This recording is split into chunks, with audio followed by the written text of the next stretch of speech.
Is there really anyone that can say that this isn't their favorite part of going to the Olive Garden? I mean, this is amazing. Do you want one? I do. Okay, great. Hey y'all, it's Justin from Delish, and today we are going to be making copycat Olive Garden Fettuccine Alfredo. It's just like comfort food, stick to your ribs deliciousness, and Olive Garden's version is the best. And today I'm gonna show you how to make this at home yourself. Just watch, it's really easy, I promise.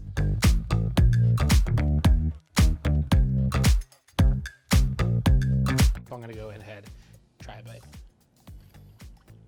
Tasting it again reminds you why this pasta dish is the most popular thing at Olive Garden. It's perfect, it's cheesy, it's got sauce in every bite. Probably have it on my face, honestly. 3 things we're gonna keep in mind.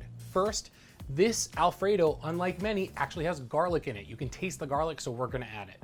2, we're gonna use pasta water. Sure, you could just use the cream, cheese, and butter, and it would make a sauce, but to make that glossy, perfect thing that will coat your noodles, we gotta use pasta water and use that starch.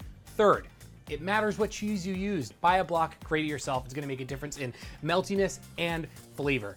All right, this whole process basically just takes the amount of time it would take to cook the fettuccine, about like 12 to 15 minutes, so we have to act relatively quickly, which is why we already have a pot of boiling water. We have all of our ingredients next to us, so we gotta move, and we gotta move fast. Pasta's in, we're gonna go for about 10 minutes. That's 2 minutes shorter than what the box calls for. And every now and then, while you're making your sauce, you can give it a little bit of a stir, make sure that the noodles aren't sticking together.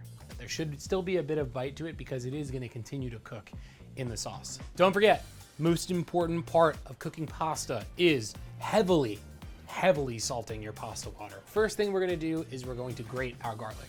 The reason why we're grating and not chopping or mincing is because we don't want little garlic nubbins in our sauce. We want it totally smooth. So we're gonna grate it. That will help us be able to create that cohesive sauce later down on the line. We've grated our garlic. It's 3 cloves grated really finely. It makes almost like a paste situation, and that'll be perfect for cooking down, toasting up, making fragrant, and getting into our sauce. And we're gonna go into the pan with a little bit of butter and our garlic and a lot of pepper, about a teaspoon, which doesn't seem like a lot until you see it ground out. And yes, it should be freshly ground. That's the best type of pepper.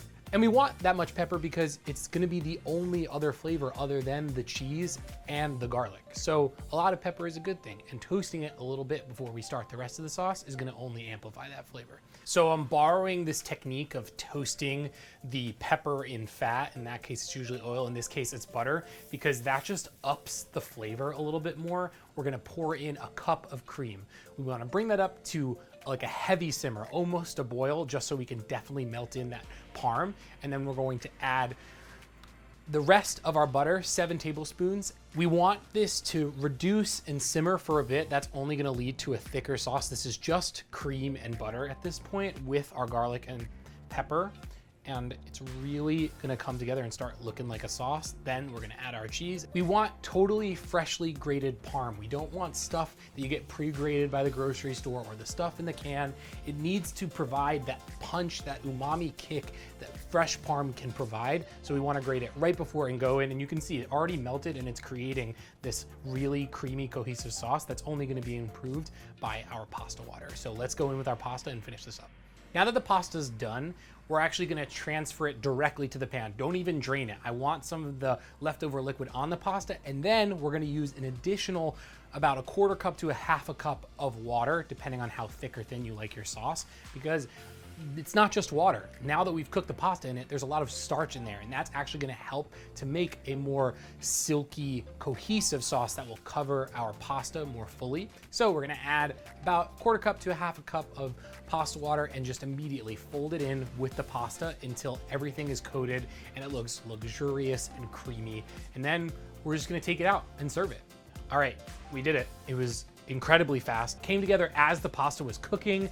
We added our freshly grated garlic for that really distinct Olive Garden Alfredo taste. We used our fresh, good parm because that adds more umami and cheesiness. And then we obviously used our starchy pasta water, and that just made this sauce look really cohesive and clung to the noodles. I added a little bit of parsley just for a bit of freshness. You don't have to do it if it's not your style. And I think it just adds a little bit of herbaceousness to the end of the pasta. I'm so psyched. I need to taste this. I need to do it right now. This tastes exactly like the Olive Garden Alfredo sauce. It's creamy. It truly is. Garlic is the key. I know I said all those other things. Garlic is what sets this sauce apart. I'm gonna eat this entire thing, then likely have to take a 6-hour nap, even though it's 3 p.m. You have to make this. It tastes exactly like the Olive Garden classic. I hope you do, and until next time on Copycat Kitchen, thanks so much, guys.